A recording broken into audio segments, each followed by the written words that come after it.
Happy Vishu. എല്ലാവർക്കും ഹൃദയം നിറഞ്ഞ വിഷു ആശംസകൾ. വിഷു ആയിക്കൊണ്ട് തന്നെ ഇന്ന് ഒരുപാട് സിനിമകളുടെ അപ്ഡേറ്റുകൾ, ടീസർ, ട്രെയിലർ, പോസ്റ്റർ ഒക്കെ റിലീസാകുന്നുണ്ട്. അതിലെടുത്ത് പറയേണ്ട ആദ്യത്തെ ഒരു അപ്ഡേറ്റ് എന്നാന്ന് ചോദിച്ചു കഴിഞ്ഞാൽ നമ്മുടെ തരുൺ മൂർത്തി സംവിധാനം ചെയ്ത് ലാലേട്ടൻ ഷേവൊക്കെ ചെയ്ത് നല്ല മീശയൊക്കെ പിരിച്ച് വരുന്ന ഒരു പോലീസ് വേഷത്തിൽ വരുന്ന നമ്മുടെ ആഷിഖ് ഉസ്മാൻ നിർമ്മിക്കുന്ന ഏറ്റവും പുതിയ ചിത്രമായിട്ടുള്ള അതിമനോഹരം എന്ന് പറയുന്ന സിനിമയുടെ ടൈറ്റിൽ പോസ്റ്റർ റിലീസായിട്ടുണ്ട്. നേരത്തെ ഇതുവരെ ടൈറ്റിൽ അനൗൺസ് ചെയ്തിട്ടില്ലായിരുന്നു. അപ്പോൾ അതിമനോഹരം എന്ന് പറയുന്ന ആ സിനിമയുടെ പോസ്റ്റർ റിലീസാക്കിയിട്ടുണ്ട്. അപ്പോൾ അതെന്തായാലും നല്ലൊരു ത്രില്ലിംഗ് ആയിട്ടുള്ള ഒരു വിഷു തുടങ്ങാൻ പറ്റിയ, വിഷു എന്ന് പറയുമ്പം അല്ലെങ്കിൽ ഓണം എന്ന് പറയുമ്പോഴേക്കും നമ്മുടെ മനസ്സിലേക്ക് ഫസ്റ്റ് കയറി വരുന്ന ലാലേട്ടൻ്റെ മുഖമാണ്. അതെന്തുകൊണ്ടോ എന്നറിയില്ല, മലയാളികൾക്കെല്ലാം അങ്ങനെയാണ്. സോ ലാലേട്ടൻ്റെ തന്നെ ഒരു അപ്ഡേഷൻ ഫസ്റ്റ് വന്നിരിക്കുകയാണ്. അതിനുശേഷം വന്നിരിക്കുന്ന ഒരു ഇമ്പോർട്ടൻ്റ് ആയിട്ടുള്ള ഒരു അപ്ഡേറ്റ് ആണ് കാട്ടാളൻ സിനിമയുടെ ട്രെയിലർ റിലീസായിട്ടുണ്ട്. എന്നാണ് റിലീസ് ഡേറ്റ് എന്നൊക്കെ ഉള്ളത് നമുക്ക് ട്രെയിലർ കാണാൻ സാധിക്കും എന്നാണ് ഞാൻ വിശ്വസിക്കുന്നത്. നമ്മുടെ മാർക്കോ എന്ന് പറയുന്ന സിനിമയ്ക്ക് ശേഷം ഷെരീഫ് മുഹമ്മദ് വീണ്ടും നിർമ്മിക്കുന്ന ഏറ്റവും പുതിയ സിനിമയാണ്. ക്യൂബ് എൻ്റർടൈൻമെൻറ്റ്സിൻ്റെ സിനിമയാണ് കാട്ടാളൻ എന്ന് പറയുന്നത്. ഇതിൽ ശരിക്കും പറഞ്ഞ ഈ പ്രൊഡ്യൂസറിൻ്റെ പേരാണ് പ്രൊജക്റ്റ് ചെയ്ത് നിൽക്കുന്നത്. ഡയറക്ടർ പോൾ ജോർജ് എന്ന് പറയുന്ന ഒരാളാണ്. പുള്ളിയുടെ മുമ്പത്തെ സിനിമ ഏതാണെന്ന് എനിക്കും അറിയില്ല. അപ്പോൾ വിക്കിപീഡിയ തപ്പിയപ്പോൾ അവിടെയും കാണുന്നില്ല. സോ പോൾ ജോർജിൻ്റെ സംവിധാനത്തിൽ നമ്മുടെ ആൻ്റണി പെപ്പെ നായകനായിട്ട് വരുന്ന ഏറ്റവും പുതിയ സിനിമയാണ്. ഒരു ആക്ഷൻ ഓറിയൻറ്റഡ് ബ്ലഡ് ബാത്ത് നിറഞ്ഞ ഒരു വയലൻ്റ് ആയിട്ടുള്ളൊരു മൂവി ആയിരിക്കും എന്നുള്ളത് ഓൾറെഡി ഇവർ അനൗൺസ് ചെയ്തിട്ടുണ്ടായിരുന്നു. എന്നാൽ മാർക്കോയുടെ കുറേ പ്രശ്നങ്ങൾക്ക് ശേഷം കൂടുതൽ വയലൻസ് ഇതിൻ്റെ അകത്ത് ഒഴിവാക്കും. കൂടുതൽ ബ്ലഡ് ഷെഡഡ് ആയിട്ടുള്ള കുറച്ച് സ്ലാഷർ മോഡിലുള്ള സാധനങ്ങളൊക്കെ ഒഴിവാക്കിയിട്ട് അത്യാവശ്യം ഫാമിലിക്ക് കാണാവുന്ന രീതിയിലായിരിക്കും ഇത് ചെയ്യാൻ പോകുന്നതെന്നുള്ളത് ഇവർ മുമ്പ് തന്നെ അനൗൺസ് ചെയ്തിട്ടുണ്ടായിരുന്നു. അതുകൊണ്ട് എത്രത്തോളം ഇത് ഫാമിലിക്ക് പറ്റുന്ന സിനിമയാണ് എന്നുള്ളത് നമുക്ക് ട്രെയിലർ കാണുമ്പോൾ മനസ്സിലാവും. എന്തായാലും കൂടുതൽ പറഞ്ഞ് നമ്മൾ സമയം കളയുന്നില്ല. ട്രെയിലർ കണ്ടതിന് ശേഷം ബാക്കി കാര്യങ്ങളൊക്കെ സംസാരിക്കാം. എൻ്റെ പേര് അഭിജിത്ത് വിശ്വനാഥ്. നമ്മുടെ ചാനൽ ആദ്യമായിട്ടാണ് നിങ്ങൾ കാണുന്നതെങ്കിൽ സബ്സ്ക്രൈബ് ചെയ്യുക, തൊട്ടടുത്തുള്ള ബെല്ലൈക്കൻ കൂടി എനേബിൾ ചെയ്യുക, ലൈക്ക് ചെയ്തതിന് ശേഷം ഹൈ ബട്ടൺ ക്ലിക്ക് ചെയ്യാനും ഒന്ന് ശ്രമിക്കുക. അപ്പോൾ നമ്മുടെ ചാനൽ ആദ്യമായിട്ടാണ് നിങ്ങൾ കാണുന്നതെന്നുണ്ടെങ്കിൽ വെൽക്കം ടു സിനി പീഡിയ. ഏതാണ്ട് 2 മിനിറ്റ് 12 സെക്കൻഡുള്ള ഒരു ട്രെയിലർ തന്നെയാണ് അവർ റിലീസാക്കിയിരിക്കുന്നത്. കാട്ടാളൻ ട്രെയിലർ മലയാളം പല ഭാഷകളിൽ റിലീസാകുന്നുണ്ട്. ഇതിൻ്റെ മ്യൂസിക് ഡയറക്ടർ എന്ന് പറയുന്നത് രവി ബസ്രൂറാണ്. അപ്പോൾ കൂടുതൽ പറഞ്ഞ് സമയം കളയണ്ട, ലെറ്റ്സ് റിയാക്ട്. സുനിലൊക്കെ ഉണ്ട് കേട്ടോ സിനിമയ്ക്കകത്ത്. സൗണ്ട് ഓക്കെ അല്ലേ? ബന്ദിപ്പൂർ ഫോറസ്റ്റ് റേഞ്ചിൽ നിന്നുള്ള കൊമ്പുകള മുഹമ്മദ് ഷെരീഫ് മുഹമ്മദ് ആനക്കടത്താണെന്നുള്ളത് ഓൾറെഡി അറിയായിരുന്നു. 100-200 ആനകളെ കൊന്ന് കൊമ്പ് കടത്തിയ ഒരു കാട്ടുകൊള്ളക്കാരനുണ്ട്. പറഞ്ഞില്ലേ സത്യമംഗലം കാട്ടിലെ ആനകൾ പറഞ്ഞില്ലേ കൂടുതൽ വയലൻസ് ഉണ്ടാവും. ഓ എല്ലാവരും കാസ്റ്റിങ്ങിൽ അവർ തന്നെ ഉണ്ടല്ലോ. അപ്പന് വേണ്ടിയുള്ള ഒരു മകന്റെ പ്രാർത്ഥന എന്താണെന്നറിയാമോ? ഓ അവനുണ്ടല്ലോ നമ്മുടെ ഹിപ്സ്റ്റർ. അത് മകൻ നടത്തുക.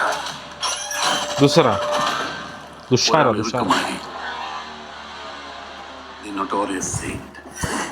അതല്ലേ Antony Varghese Pepe. Background score nice. This May. അപ്പോൾ മെയ് 1-ാം തീയതി ആയിരിക്കുമോ ഇനി റിലീസ്? തിയേറ്ററിനൊപ്പം ആയിരിക്കുമോ?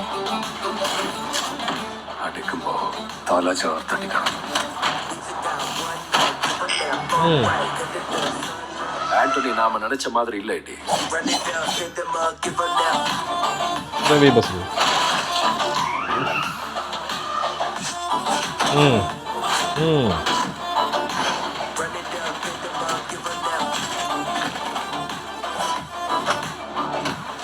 നിങ്ങൾക്കത് ഹറാമായിരിക്കും. ഞങ്ങൾക്ക് ഹരമാണ്. എനിക്കിത് ഹലാല. ഹലാല.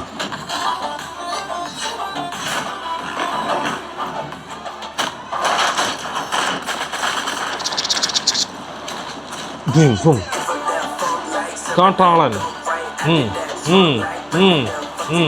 പോൾ ജോർജ്, ഷെരീഫ് മുഹമ്മദ്. മെയ് തെറിയായിരുന്നു. മെയിലുണ്ട്.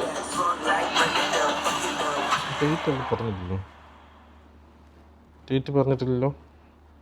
മെയിൽ പടം കാണും എന്നുള്ള രീതിയിൽ പറഞ്ഞിട്ടുണ്ട്. അഡീഷണൽ സ്കോർ ചെയ്തിരിക്കുന്നത് ബി അജനേഷ് ലോകനാഥാണ്, നമ്മുടെ കാന്താര പുള്ളിയുടെ music director. Dialogues Unni R, DOP Ranadev അങ്ങനെ രണദേവ് എന്നായിരിക്കും ഉദ്ദേശിച്ചത്. നൈസ്. കൂടുതലൊന്നും പറയാനില്ല.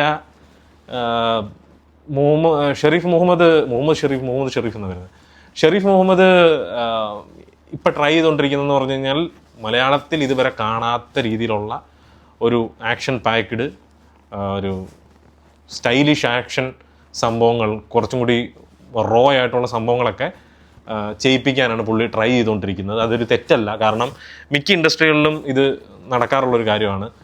ഹോളിവുഡിലൊക്കെ ഇത് മടുത്തു കഴിഞ്ഞു. കാരണം അവിടെയൊക്കെ കാണിക്കുന്ന ഒരു സംഭവം കണ്ടു കഴിഞ്ഞാൽ, ഒരു ആക്ഷൻ സീക്വൻസ് കണ്ടു കഴിഞ്ഞാൽ, ഒരാളെങ്കിൽ കൊല്ലുന്ന ഒരു സീൻ കണ്ടു കഴിഞ്ഞാൽ നമ്മൾ ഓർക്കും ഒറിജിനലായിട്ട് അയാളെ കൊന്നു കളഞ്ഞു എന്ന് ഓർക്കും. കാരണം അത്തരത്തിലുള്ള ഒരു മേക്കിംഗ് ആണ് അവർ കൊണ്ടുവരാൻ ശ്രമിക്കുന്നത്. അപ്പോൾ ആ ഒരു സംഭവം പുള്ളി മലയാളത്തിലേക്ക് കൊണ്ടുവരാനാണ് എനിക്ക് ശ്രമിക്കുന്നതെന്ന് എനിക്ക് തോന്നുന്നു. എന്തായാലും ഇപ്പം കഴിഞ്ഞ മാർക്കോ ആവട്ടെ അല്ലെങ്കിൽ ഈ സിനിമയാവട്ടെ, ഇതിൻ്റെയൊക്കെ ഒരു പാറ്റേൺ ഏതാണ്ടൊക്കെ ഒരേപോലെയാണ്. എന്തായാലും ഒരു ത്രില്ലർ മോഡിലുള്ള സിനിമയാണ്. ആനക്കൊമ്പുമായിട്ട് ചേർന്നുള്ളൊരു ആനക്കൊമ്പ് കടത്തലും അങ്ങനെയുള്ളൊരു പരിപാടിയാണ് ഇവർ പിടിച്ചിരിക്കുന്നതെന്നാണ് നമുക്ക് ട്രെയിലർ കാണുമ്പോൾ മനസ്സിലാകുന്നത്. ഒരു വലിയ കാസ്റ്റ് ആൻഡ് ക്രൂ ഇതിൻ്റെ അകത്തുണ്ട്. അതൊക്കെ നമുക്ക് സിനിമ ഇറങ്ങിയിട്ട് അതിനെപ്പറ്റി ഡീറ്റെയിൽ ആയിട്ട് സംസാരിക്കുന്ന സമയത്ത് നമുക്ക് കൂടുതലായിട്ട് പറയാം. എന്തായാലും ട്രെയിലർ ഇഷ്ടപ്പെട്ടോ എന്നുണ്ടെങ്കിൽ നിങ്ങളുടെ അഭിപ്രായം കമൻറ്റ് ബോക്സിൽ രേഖപ്പെടുത്തുക. നമ്മുടെ റിയാക്ഷൻ വീഡിയോ ഇഷ്ടപ്പെട്ടോ എന്നുള്ള കാര്യവും കമൻസിൽ പറയുക. എനിക്ക് ട്രെയിലർ ഓക്കെ ഫീൽ തന്നു, കാരണം ഇതൊക്കെ പ്രതീക്ഷ തന്നെയാണ് ഞാൻ ഇരുന്നത്. സോ ഇത്തരത്തിലുള്ള ഒരു പരിപാടിയൊക്കെ തന്നെ ആയിരിക്കും. അപ്പം ഇനി സിനിമ വന്നു കഴിയുമ്പം സിനിമയ്ക്കകത്ത് കണ്ടന്റ് ഉണ്ടോ അല്ലെങ്കിൽ എന്തെങ്കിലും ഹുക്കിംഗ് ഫാക്ടർ ഉണ്ടോ എന്നുള്ളത് സിനിമ കണ്ടു കഴിയുമ്പോൾ നമുക്ക് മനസ്സിലാകത്തുള്ളൂ. എന്തായാലും കുറേ ആന ഫൈറ്റും പരിപാടികളും കാര്യങ്ങളൊക്കെ ഉണ്ട്. അതൊക്കെ നമുക്ക് തിയേറ്ററിൽ വമ്പൻ പരിപാടികളായിട്ട് കാണാൻ പറ്റും എന്നുള്ളൊരു വിശ്വാസത്തിലാണ് ഇരിക്കുന്നത്. എന്തായാലും ലെറ്റ് സി. എന്തായാലും മെയ് ആവട്ടെ. മെയ്യിൽ എത്രാം തീയതിയാണെന്നുള്ളത് എന്തായാലും പറഞ്ഞിട്ടില്ല. മെയ് 3 വല്ലതും ആണോ എന്ന് എനിക്ക് സംശയമുണ്ട്. എന്തായാലും നമുക്ക് കാണാം. മെയ് 1 തീയതി പാട്രിയോട്ട് റിലീസാണ്. സോ അത് കഴിഞ്ഞിട്ടായിരിക്കാം. മെയ് 21 ആണെങ്കിൽ ദൃശ്യം 3 ആണ്. ഇതിൻ്റെ ഇടയ്ക്ക് അവിടെ കൊണ്ട് വെക്കുമെന്ന് അറിയത്തില്ല. Let see. എന്തായാലും കാണാം. അടുത്തൊരു വീഡിയോ ആയിട്ട് വരുന്നവരെ പീസ് ഔട്ട്.